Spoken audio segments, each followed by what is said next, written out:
അപ്പോ അദ്ദേഹം ചോദിച്ച പ്രധാനമായ ചോദ്യം, ഈ കർമ്മം കൊണ്ട് ആരെങ്കിലും ക്ഷത്രിയനായിട്ടുണ്ടോ? അല്ലെ, ഞാൻ കുറെ ക്ഷത്രിയന്മാരുടെ പേര് പറഞ്ഞതിനെയൊന്നും അദ്ദേഹത്തിന് ഖണ്ഡിക്കാനുണ്ടായിരുന്നില്ല.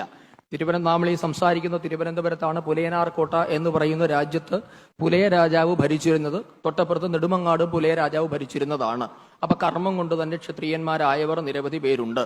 പിന്നെ അദ്ദേഹം ചോദിക്കുകയാണ്, ഇതൊക്കെ എന്താണ് ജന്മം കൊണ്ടാണ് ഇതൊക്കെ സംഭവിക്കുന്നത് എന്ന്. ഞാൻ ഇന്ന് ചോദിക്കട്ടെ, അങ്ങനെയുണ്ടെങ്കിൽ എന്താണ് ലോകത്തിൽ വിദ്യാഭ്യാസത്തിന്റെ പ്രസക്തി? എന്നിട്ട് നാളെ മുതൽ എല്ലാ വിദ്യാഭ്യാസ സ്ഥാപനങ്ങളും അടച്ചുവിടണ്ടേ? അല്ലെ, ജന്മം കൊണ്ടല്ലേ നിങ്ങൾക്ക് ഇതെല്ലാം കിട്ടുക? ഒരു വിദ്യാഭ്യാസ സ്ഥാപനത്തിന്റെ ആവശ്യമില്ലല്ലോ. നമ്മളൊരു കുറ്റി അടിച്ച് അദ്ദേഹം പറഞ്ഞതുപോലെ ആ കുറ്റിയെ അങ്ങ് പിടിച്ച് കെട്ടിയാൽ മതിയല്ലോ. അങ്ങനെയാണോ? ജന്മം കൊണ്ടാണോ കാര്യങ്ങൾ തീരുമാനിക്കപ്പെട്ടിട്ടുള്ളത്? ലോകത്തിൽ എവിടെ, ഈ ഭാരതത്തിന്റെ ചരിത്രത്തിൽ എവിടെയാ അങ്ങനെ തീരുമാനിക്കപ്പെട്ടിട്ടുള്ള ഒരാളുടെ പേര് പറഞ്ഞ് നിങ്ങൾ ജന്മം കൊണ്ട് മാത്രം അയാളെ മഹാനായി അംഗീകരിച്ച ഒരാളുടെ പേര് നിങ്ങൾക്ക് പറയാൻ പറ്റുമോ? ആരെയാണ്? നിങ്ങൾക്ക് ഇങ്ങനെ പലത് ബ്ലാ ബ്ലാ ബ്ലാ എന്ന് പറഞ്ഞിട്ട് കാടും പടലും തല്ലി പലതും പറയാം. വസ്തുനിഷ്ഠമായി സംസാരിക്കുമ്പോൾ ആരാണ് ജന്മം കൊണ്ട് മഹത്വം ആർജിച്ച ഒരു വ്യക്തിയുടെ പേര് നിങ്ങൾ പറഞ്ഞ്? ഭാരതത്തിൽ ജനിച്ചവരെ മുഴുവൻ കർമ്മം കൊണ്ട് അംഗീകരിച്ചിട്ടുള്ളവരാണ്. അല്ലെ, ഇവിടെ ചോദിച്ചു, വാൽമീകി രത്നാകരൻ എന്നുള്ള ആളായിരുന്നു, കാട്ടാളനായിരുന്നു. കാട്ടാളൻ എങ്ങനെയാണ് ആദി കാവ്യം എഴുതിയ വാൽമീകി മഹർഷിയായത്? മുക്കുവനായ ആധുനിക ഭാഷയിൽ പറഞ്ഞ OBC കാറ്റഗറിയാണ് മുക്കുവൻ. അല്ലെ, മുക്കുവനായ വേദവ്യാസൻ എങ്ങനെയാണ് ജഗദ്ഗുരുവായത്? ആധുനിക ഭാരതത്തിന്റെ ഷെഡ്യൂൾ അനുസരിച്ച് ശ്രീകൃഷ്ണൻ എന്നുള്ളത് OBC ആണ്, യാദവനാണ്. എങ്ങനെയാണ് ശ്രീകൃഷ്ണൻ ദൈവമായത്? എന്തേ പറയാത്തത്?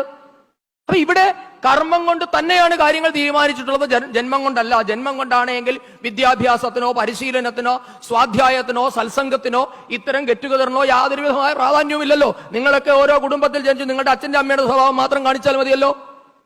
പറയാം, നിങ്ങളുടെ ആരുടെ സ്വഭാവം ഇത്രയും കാലം കൊണ്ട് മാറിയിട്ടില്ലേ? ഈ പരിശീലന പദ്ധതി അങ്ങനെ ഉണ്ടെങ്കിൽ ഈ എസൻസ് എന്ന് പറയുന്ന പദ്ധതിനെ അടച്ചു പൂട്ടണം. ഒരു പ്രയോജനമില്ലല്ലോ. ഇത്രയും കാലം കൊണ്ട് നിങ്ങളുടെ ജന്മം കൊണ്ട് നിങ്ങൾ അവിടെ തന്നെ നിൽക്കുകയല്ലേ. അങ്ങനെയാണോ? ജന്മം കൊണ്ടല്ല. ഗുണം എന്നുള്ളത് നമുക്ക് മാറ്റേണ്ടതാണ്. ഗുണം അല്ലേ, ഗുണം എന്നുള്ളത് ജനിക്കുമ്പോൾ മാത്രം കിട്ടുന്നതല്ല എന്ന് ദേവി അതുകൊണ്ട് മനസ്സിലാക്കുക. പിന്നെ വാല്യൂസിന്റെ ഒക്കെ ആവശ്യമുണ്ടോ? സനാതനം എന്നുള്ളത് ഏതോ ഒരു കുറ്റിയാണ്. ആ വാല്യൂ എന്ന് പറയുന്നത് പണ്ട് ജഗദീഷ് ശ്രീകുമാർ പറഞ്ഞാൽ ജപ്പാനിൽ എല്ലാവരും അപ്പനെ അളിയാന്നാണ് വിളിക്കുന്നത് എന്ന് പറഞ്ഞുകൊണ്ട് നമ്മൾ അങ്ങനെയാണോ എന്ന് ചോദിച്ചതുപോലെയാണ്. അല്ലെ, വാല്യൂസ് മാറുന്നതനുസരിച്ച് നമ്മൾ മാറ്റി വിളിക്കുകയോ ഈ നാട്ടിൽ? അപ്പൊ വാല്യൂ എന്നുള്ളത് എന്താ? അതിനെയാണ് സനാതനം എന്ന് പറഞ്ഞത്. അത് മാറ്റമില്ലാത്തതാണ്. സത്യം, അസ്തേയം, അഹിംസ, ധൃതി, ക്ഷമ, ഇത്തരം എന്താണ് യൂണിവേഴ്സൽ ആണ്. അതിന് യാതൊരു മതത്തിൻ്റെതായ കളറുമില്ല. മനുഷ്യൻ അഹിംസാവാദി ആയിരിക്കണം. മനുഷ്യൻ സത്യമേ പറയാവൂ. അസ്തേയം പാലിക്കണം. മറ്റുള്ളവന്റെ കാര്യങ്ങൾ മോഷ്ടിക്കാൻ പാടില്ല. അപരിഗ്രഹം, മറ്റുള്ളവന്റെ വസ്തു ആഗ്രഹിക്കാൻ പാടില്ല. ക്ഷമ വേണം, ധൃതി വേണം, ബുദ്ധിശക്തി വേണം. ഇതൊക്കെ യൂണിവേഴ്സൽ ആണ്. അതുകൊണ്ടാണ് അത് സനാതനം എന്ന പേര് പറഞ്ഞത്. അത് അമ്പലത്തിൽ പോകുന്നവർക്ക് മാത്രം തരുന്നത് എന്ന് ലോകത്തിൽ എവിടെയും പറഞ്ഞിട്ടില്ല. ഭാരതത്തിന്റെ ഒരു ചിന്താപദ്ധതിയിലും നിങ്ങളോട് പറയുന്നില്ല ചോദ്യം ചെയ്യാതെ വിശ്വസിക്കാൻ. ഭാരതത്തിന്റെ എല്ലാ ചിന്താ പദ്ധതികളും ഇത്തരം ക്രയവിക്രയങ്ങൾ കൊണ്ട്, ഇത്തരം കൊടുക്കൽ വാങ്ങലുകൾ കൊണ്ട്, ചോദ്യം ചെയ്യലുകൾ കൊണ്ട് ആണ് പുരോഗമിച്ചിട്ടുള്ളത്. അതുകൊണ്ടാണ് ഭാരതത്തിന്റെ എല്ലാ ധർമ്മശാസ്ത്രങ്ങളും ചോദ്യോത്തര രൂപത്തിലായത്. വേദങ്ങൾ ചോദ്യോത്തര രൂപത്തിലാണ്. ഉപനിഷത്തുകൾ അങ്ങനെയാണ്. ഭഗവത്ഗീത അങ്ങനെയാണ്. രാമായണം ഒരാൾ ശിവൻ പാർവതിക്ക് പറഞ്ഞു കൊടുക്കുന്നതായിട്ടാണ്. സംശയവും നിവാരണവും ഉണ്ട്. അല്ലാതെ ഈ സനാതനം എന്ന് പറഞ്ഞതുകൊണ്ട് ഒരിക്കലും മാറാത്തത് കുറെ കടുംപിടുത്തങ്ങൾ ഈ സമാജത്തിൽ ഉണ്ടായിരുന്നില്ല. ഈ സമാജം എന്നും നവമായ പരിഷ്കരണങ്ങൾക്ക് വിധേയമായിക്കൊണ്ടിരിക്കുന്നു. അല്ലെങ്കിൽ പരിഷ്കരണത്തെ എക്കാലവും. അതുകൊണ്ടാണല്ലോ ഭഗവത്ഗീതയിലെ ഏകദേശം 600ഓളം ശ്ലോകങ്ങൾ പറഞ്ഞതിന് ശേഷം എന്താ ഭഗവാൻ അർജുനനോട് പറഞ്ഞത്?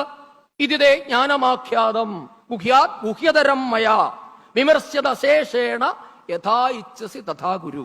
എന്താണ് പറഞ്ഞത്? ഞാൻ നിന്നോട് രഹസ്യങ്ങളിൽ രഹസ്യമായിട്ടുള്ള തത്വശാസ്ത്രം നിനക്ക് ഞാൻ ഉപദേശിച്ചിരിക്കുന്നു. ഇനി നിന്റെ ബുദ്ധിക്ക് വിമർശ്യത അശേഷേണ, നിന്റെ ബുദ്ധിശക്തിക്ക് വിമർശിച്ചതിന് ശേഷം യഥാ ഇച്ഛസി തഥാ ഗുരു, നിനക്ക് ഇഷ്ടമുള്ളതുപോലെ ചെയ്യാനാ പറഞ്ഞത്.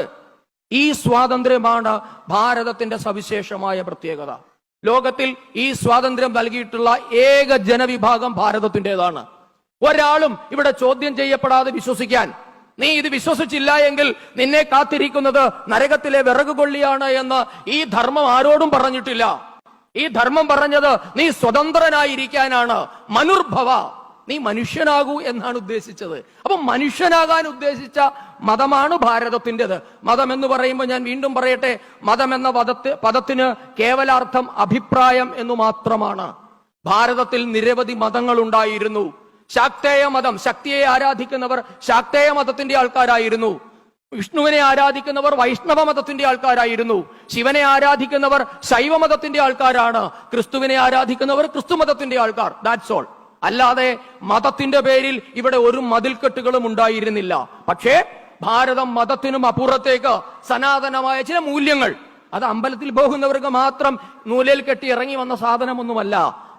സമസ്ത മാനവരാശിയുടെയും സുഖപ്രദമായ ജീവിതത്തിന്, നിങ്ങളുടെ ജീവിതത്തിന്റെ ബെറ്റർമെന്റിനു വേണ്ടി, നല്ല മനുഷ്യനാകാൻ എന്തൊക്കെയാണോ എല്ലാവരുടെയും ജീവിതത്തിൽ സനാതനമായി നാം ഓരോരുത്തരും കാത്തുസൂക്ഷിക്കുന്ന മൂല്യങ്ങൾ, അവയാണ് സനാതന മൂല്യങ്ങൾ.